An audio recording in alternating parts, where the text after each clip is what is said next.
نماز کے اندر جتنے بھی افعال ہیں وہ سنگل ہیں۔ قیام ایک رکعت میں ایک ہی دفعہ ہے، رکوع ایک ہی دفعہ ہے، رکوع سے کھڑا ہونا ایک ہی دفعہ ہے، جلسہ بھی ایک ہی دفعہ ہے، لیکن ایک رکعت میں سجدے 2 دفعہ ہیں۔ سجدے 2 دفعہ رکھے گئے اور باقی افعال کو ایک ایک مرتبہ رکھا گیا۔ اب اس کی وجہ تسمیہ یہ ہے کہ نماز کے اندر جتنے بھی افعال ہم ادا کرتے ہیں، نماز کے وہ فرائض ہیں، واجبات ہیں، خواہ وہ قیام ہے، خواہ وہ رکوع ہے، خواہ وہ قرات ہے، یا جو بھی افعال ہم سر انجام دیتے ہیں، ان میں سب سے زیادہ جس فعل کے کرنے سے اللہ رب العزت کا قرب حاصل ہوتا ہے وہ سجدہ ہے۔ گویا نماز کا اصل مقصود رب کی بارگاہ میں سجدہ ریز ہونا ہے، تو جو مقصود ہوتا ہے اس کو زیادہ تسلی کے ساتھ اور جی بھر کر ادا کیا جاتا ہے۔ مثلاً آپ دیکھیں کہ نماز کے لیے ہم وضو کرتے ہیں تو اصل مقصود ہے نماز کا ادا کرنا، اور وضو اس کا آلہ ہے۔ تو یہ نہیں ہو سکتا کہ وضو جو ہے وہ 10 منٹ میں کیا جائے اور نماز 2 منٹ میں ادا کر لی جائے۔ نہیں، وضو کو جلدی کیا جائے گا، نماز کو بڑی خشوع اور خضوع کے ساتھ ادا کیا جائے گا، اس لیے کہ مقصود وضو کرنے سے مقصود نماز کو ادا کرنا ہوتا ہے۔ تو جو مقصود ہوتا ہے اس کو بڑی تسلی کے ساتھ اور جی بھر کر ادا کیا جاتا ہے۔ تو نماز میں اصل مقصود جو ہے وہ سجدہ ہے، رب کی بارگاہ میں سر بسجود ہونا ہے، تو اس کو 2 مرتبہ رکھا گیا تاکہ اس کے ذریعے رب کا قرب حاصل ہو جائے۔ اور دوسرا بڑا ہی لطیف نکتہ محدثین نے لکھا ہے،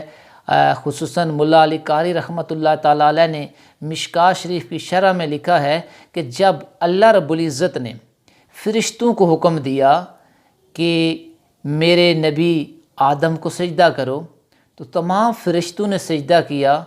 اور سوائے ابلیس کہ وہ اکڑ گیا، اس نے سجدہ نہ کیا۔ فرشتے جب سجدہ کرنے کے بعد سجدے سے فارغ ہوئے تو انہوں نے دیکھا ابلیس تو اکڑ گیا ہے اور اس کے گلے میں لعنت کا طوق ڈال دیا گیا ہے۔ تو انہوں نے تشکر کے طور پر رب کا شکر ادا کرنے کے لیے کہ رب نے ہمیں سجدے کی توفیق دی، اس کی توفیق سے ہم نے سجدہ کیا اور ہم لعنت کے طوق سے، لعنت جو اللہ کی بارگاہ سے دھتکارے جانے سے محفوظ ہو گئے، تو انہوں نے اظہار تشکر کے طور پہ دوسرا سجدہ کیا۔ تو اللہ کو ان کی ادا اتنی پسند آئی کہ قیامت تک آنے والے بندوں کے لیے، اپنے ماننے والوں کے لیے جو نماز رکھی، عبادات رکھی، ان میں ایک رکعت کے اندر 2 سجدے رکھ دیے کہ تاکہ وہ میرے ان فرشتوں کی جو ادا تھی وہ محفوظ رہے، اس لیے کہ اللہ کو جب اپنے بندوں کی کوئی ادا اچھی لگتی ہے تو اللہ اس کو شعار اللہ بنا دیتے ہیں۔